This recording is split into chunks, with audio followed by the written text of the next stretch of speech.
ஏஞ்சல உலகத்துல எல்லா பொண்டாட்டியும் ஒன்ன மாதிரி வந்துட்டா பிரச்சனையே வராதுல்ல.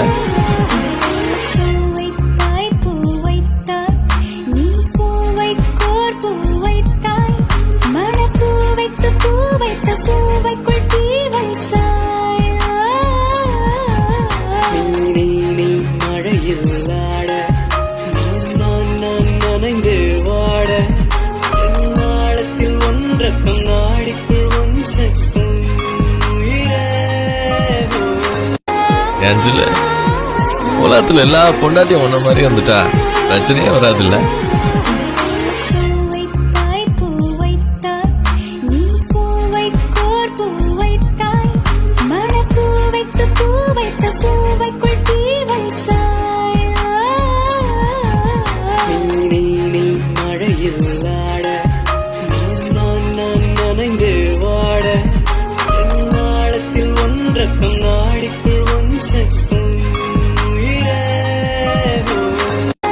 ஏஞ்சல உலகத்துல எல்லா பொண்டாட்டியும் ஒன்ன மாதிரி வந்துட்டா பிரச்சனையே வராதுல்ல.